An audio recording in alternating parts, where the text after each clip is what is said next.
One of the most common things that someone will say in an interrogation is, "I didn't do it."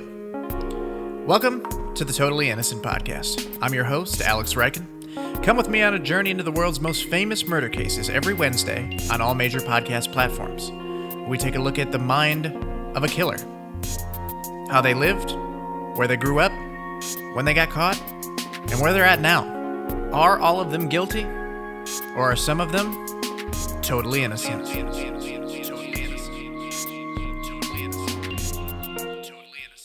Ladies and gentlemen and serial listeners, welcome back to another episode of the Totally Innocent Podcast, your weekly podcast for all things high-profile murder and crime. We're coming off of a high from last week, tackling one Jodi Arias. Ooh, nice. This week, we're going after none other than Caylee Anthony. I don't want to say going after, but we're going to take a look at the case of Caylee Anthony this week. But first, we got a couple announcements. As mentioned in episode 1 of the Totally Innocent Podcast, you can find us over on Facebook.com/CanceledCult. And over at YouTube, if you search in the search bar, because we don't have a custom URL yet, you can search Canceled Cult Productions. You will find access to all of our podcasts over there on YouTube. Some of them have video, some of them are just audio. Like this one, Totally Innocent, is just an audio podcast for now, because I'm doing Collecting Dust, that's usually on video, and then Suspiracy is usually on video, so it's like a third one. I kind of just wanted to sit down and talk instead of setting up all the camera equipment and doing this, that, and the other, you know what I mean? So, you can find us over on YouTube if you search Canceled Cult Productions. Leave a subscription over there. You can find us on Facebook at Canceled Cult or Canceled Cult or Facebook.com/Canceled Cult.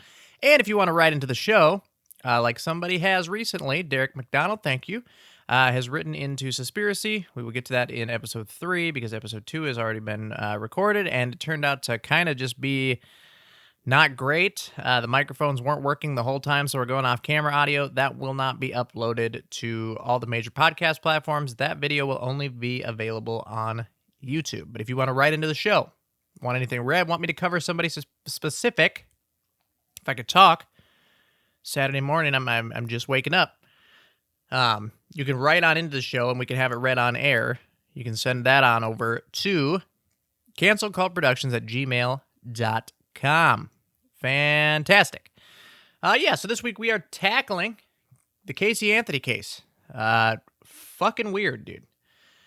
But we're gonna jump into that. So without further ado, we will go ahead and play the intro that I have just scripted out a bit here for Caylee Anthony. When you think of a cold-blooded killer, who are you thinking of? Some old-timey serial killer, some Jeffrey Dahmer type, someone else?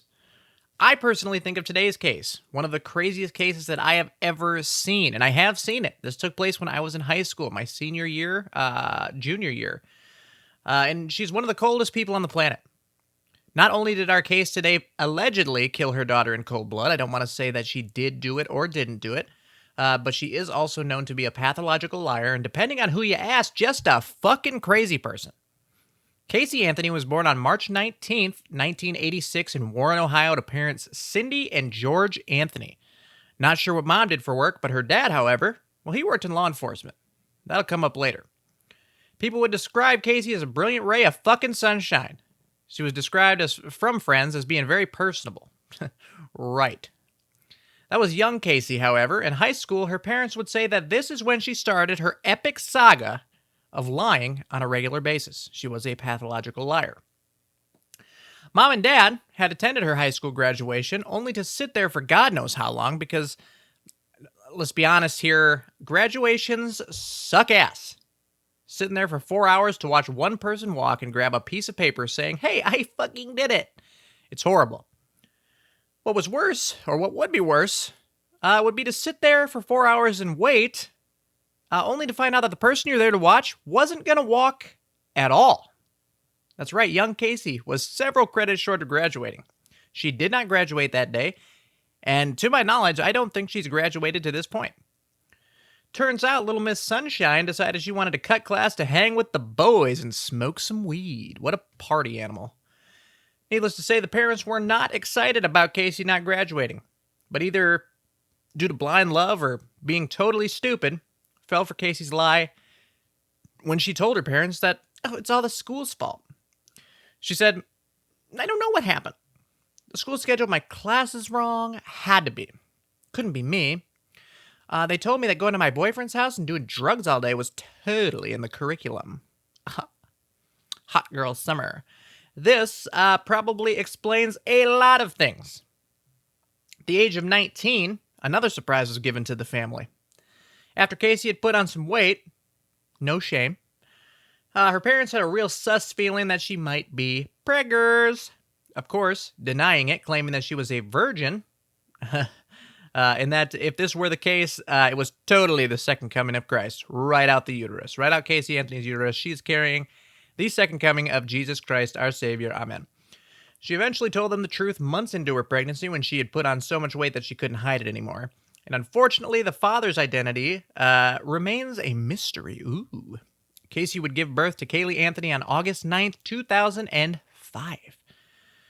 Originally, she was going to give the baby up for adoption. Mom discouraged this, saying, no, you're going to live with us. So instead, Caylee and the baby would live with her parents for the next few years. At the time, back to the baby daddy mystery, she pointed to multiple men being the father.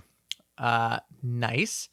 One of them being her fiancé at the time, Jesse Grund. Grund.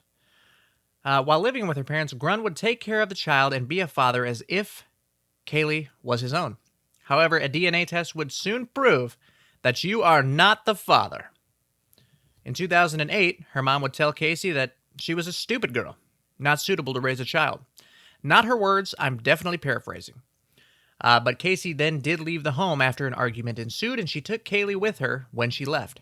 And unfortunately, this would be the last time her grandparents would see young Caylee Anthony alive. That is nuts and heartbreaking. The story is heartbreaking. And yeah, we will pop on over to the crime and trial of Caylee Anthony and just keep it going. The crime and the trial. For over a month, Caylee and Caylee were missing. After Caylee had left the home, her parents would call her daughter several times, several different occasions, wanting to make sure that Caylee was okay. Every time, Caylee would say that Caylee wasn't currently with her. She was with the nanny or the babysitter. That they could not speak to her on the phone because she wasn't there. The name of the babysitter, she would tell them and police later that the babysitter's name was Zenaida Fernandez Gonzalez. And aside from leaving her parents' home due to an argument, Caylee would tell her parents that she would have to go on a long work trip, and this Zenaida character would be the nanny for Caylee in the meantime. A little weird. Why did you have to bring Caylee with you? For a month, the two had been missing. On July 13th, 2008, Caylee's parents would receive a letter from the city letting them know that the family car had been towed to an impound. When Caylee's dad, George, would go pick the car up, he found Caylee's purse inside of it, along with a car seat and toys that Caylee would regularly play with.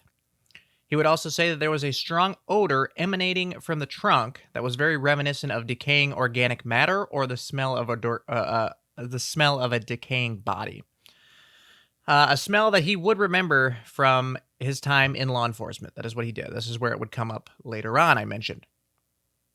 Of course, this sent mom and dad into a panic, as it would most normal people. And they ended up finding Caylee at her boyfriend's house, surprise, smoking some weed and knocking back a few brewskis. When confronted, Caylee would break down and tell her parents that Zenaida had kidnapped Caylee. Her mother would then call the police in a panic, again, like most normal people would, and explain the situation. Her daughter and granddaughter had been missing for a month. She found Caylee today, but Caylee was still missing. When the 911 operator asked to speak with Caylee to get some more information, she's heard in the audio coming from her mom's phone saying that she has nothing to say to them. Fucking nut job. That's bananas to me. Caylee had gone to the police station to give her statement telling the investigators about Zenaida, how she met her, that she'd been Caylee's nanny for almost 2 years. She would give names of the people who she had told about Caylee's disappearance, the name of the man who introduced her to Zenaida, and gave them all the go-around, all while not acting concerned or upset in any way. Absolutely just stone cold. the entire time. The man who supposedly introduced her to Zenaida would say that she used to work with this man at an amusement park. Sorry, I got mixed up there. But that he hadn't worked there in about 10 months. The police discovered, however, that in reality, this man might have worked there at one point. They were not friends. They were more of an acquaintance. In that this person had not been working at Universal Studios, where she said that they worked, for 6 years. 10 months, 6 years. It's a little bit of a hike there, if you ask me. During the case, when placed on the stand, this man would say that he had no fucking idea who Zenaida was. That is because Zenaida didn't exist. She wasn't a real person. Casey made almost everything up when talking to investigators, and when they found out, they knew something wasn't right. Why would a mother not be concerned about their missing child? Why would they not be heartbroken at the thought that something bad could have happened? And more importantly, why would she lie at every turn about her own kid and why she was gone? Didn't make any sense. She was arrested on the charge of giving false statements to investigators, child neglect, and obstruction of criminal justice on July 16th, 2008. She was not given bail. The judge said that this was due to her actions of woefully disregarding her child and didn't believe that she should be free. 6 days later, at her bail hearing, the judge would issue a $500,000 bond. This was posted by her parents. The idea was that if she could get out, maybe she would actually cooperate for once and help her daughter be found. That was not the case, unfortunately. However, in August, a meter reader, or if you would rather prefer, a goddamn hero, Roy Kronk Gusko, would call the police on 3 different days about a suspicious object that he had found in a forested area near Casey's parents' home. Good on this fucking legend, man. What a guy. The first time he called, the system does what it does. Oh, we'll forward your call. Someone will get back to you. They never did. He finally got through on the second day, and he was met by 2 officers so he could tell them what he had found. He had mentioned in his report that he had seen what appeared to be a skull near a gray bag in this forested area. A skull. The police would go and search the area. However, they would come back and say that there was nothing found in the area. Thankfully, due to Kronk's raging appendage for justice, just a justice boner, he would call them again the next day. And this time, they would tell him that remains of a child had been found, and they were placed in a trash bag near the place that he had said that he found it. Absolutely heartbreaking. Just disgusting. Investigators would say that duct tape was placed around Caylee's nose and mouth. The medical examiner ruled this a homicide. Yes, and the medical examiner also did identify the body as Caylee Anthony. Again, heartbreaking, tragic. On October 14th, 2008, Caylee Anthony was indicted by a grand jury on the charges of first-degree murder, aggravated child abuse, aggravated manslaughter of a child, and 4 counts of providing false information to the police. She was then arrested and held without bond. She was arraigned on October 28th, to which she, hold on, I need to make sure I'm reading this right, pleaded not guilty to all of the charges. Prosecutors would seek the death penalty in the case. During the trial, over 400 pieces of evidence were presented. 400. Holy shit. The trial began on May 24th, 2011. Why did it take so long? Jesus, that's our justice system at work. Prosecutors alleged that Casey had used chloroform to render her daughter unconscious and would then wrap duct tape over all of her airways, then leaving her body in the trunk. And, yeah, wow. She left the body in the trunk for a few days before disposing of it. They said this was clearly an intentional murder. Sounds like it, but allegedly, I'm not saying one way or the other. They would seek the death penalty. Wow. Super cool. The defense, however, would go down the wackadoodle route, claiming that, okay, we know that Casey said that she didn't know where Caylee was, but actually, What had really happened was, so Caylee drowned in the family pool, and she was actually found by Casey's dad. Uh, and that's the defense that they went with. Caylee's body was found by Casey's dad, who evidently covered it up for Casey while she lived her life for the next 30 days. They alleged that Casey had hid her pain and pretended that nothing happened or was happening because she had been sexually abused by her father and brother since 2008. They would claim this whole thing was a media play by the police department to make them look good. The defense team did go on record and say, this is actually what happened, but we will confirm that Zenaida isn't a real person. Bananas. The case would play out with both sides telling each other how stupid they were. The defense relied on emotion, while the prosecution relied on facts. I'm in the camp of facts, and if I'm on that jury, Casey's on death row tonight. That's just my stance, allegedly. Instead, on July 5th, 2011, 9 months after being indicted, the verdict would return. In the regard of first-degree murder, not guilty. Aggravated manslaughter of a child, not guilty. And aggravated child abuse, not guilty. However, she was charged on 4 other charges. The 4 other charges of giving police false information, etc., etc. On July 7th, 2011, the sentencing would be giving. The judge sentenced Casey to 1 year in prison and $1,000 fines for all 4 sentences. 4 years in prison and $4,000 in fines for such a heinous act. Allegedly.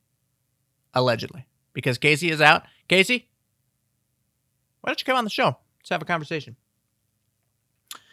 That's nuts.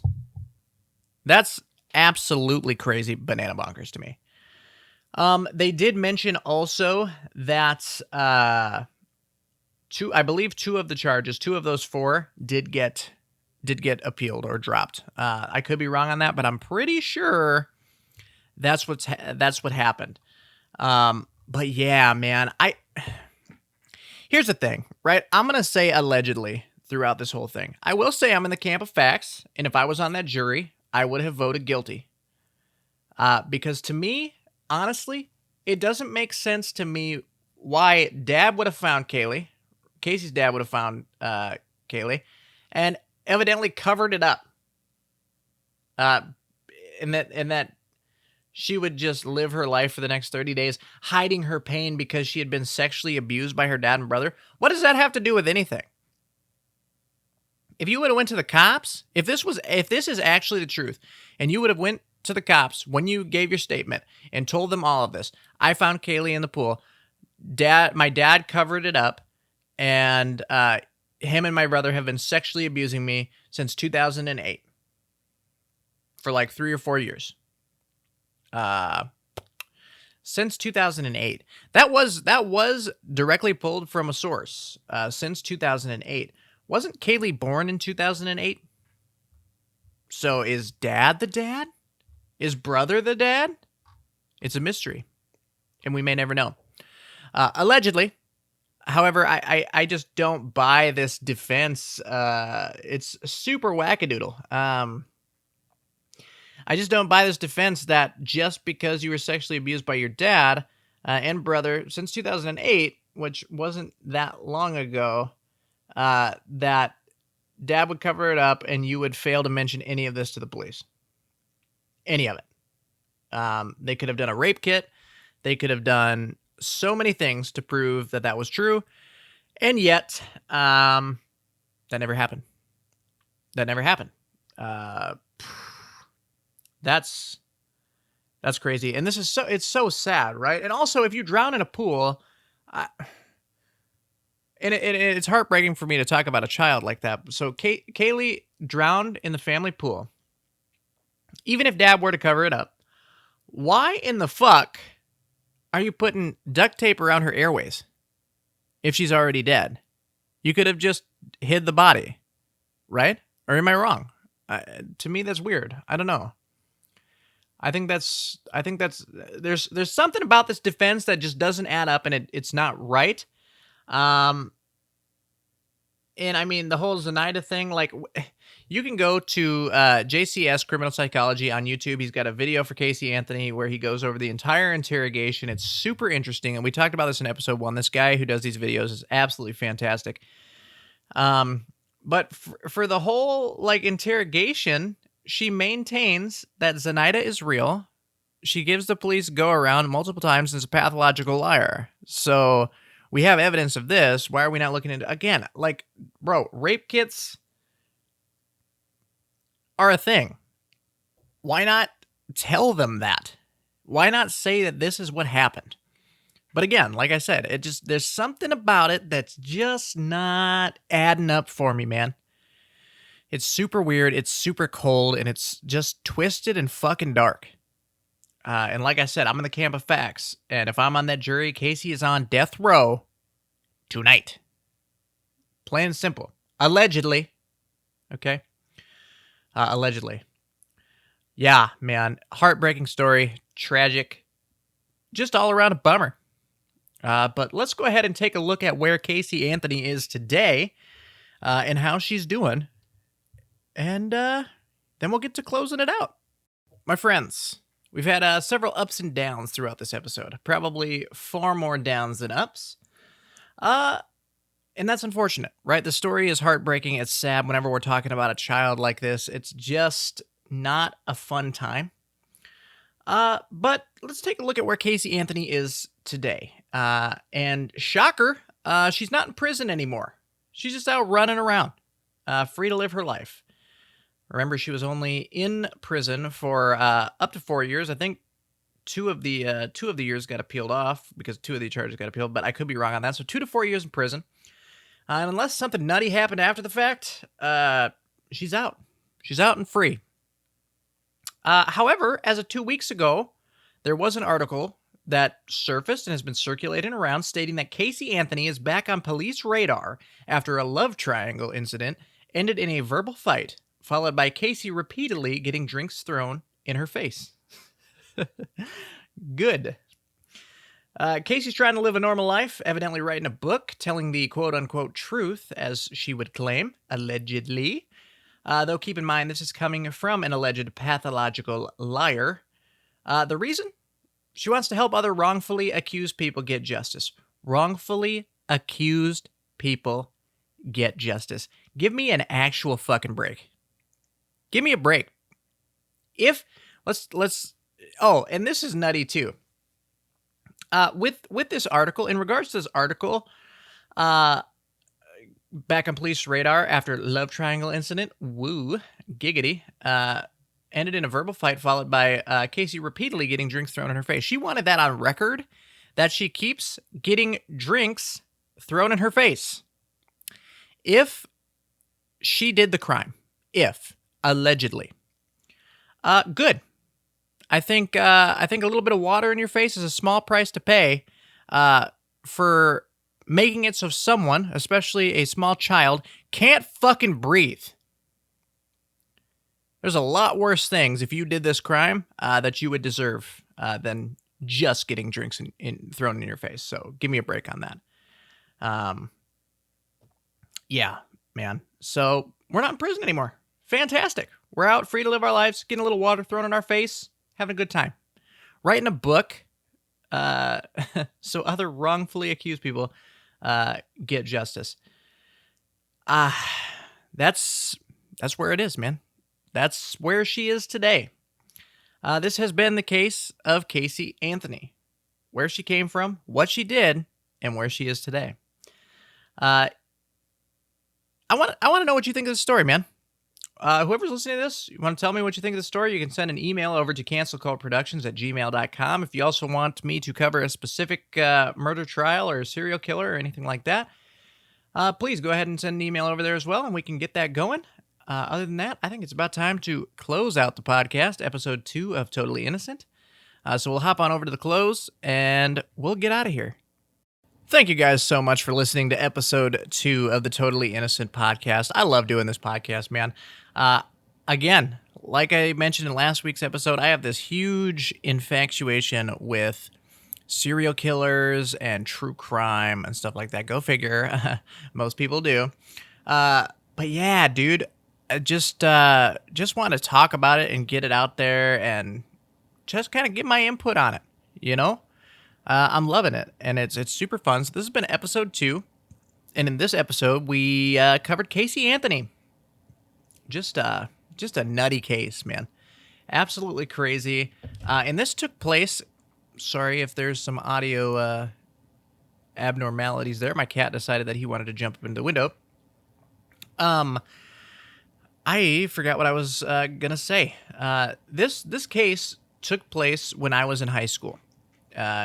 2008 was when I think she originally got arrested. The media started picking it up, looking for Caylee and all that.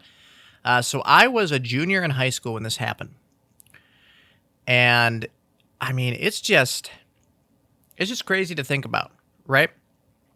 And I know that, there are probably other people out there that have had like super high profile cases during their time as well. Like not R. Kelly. What the hell am I talking about?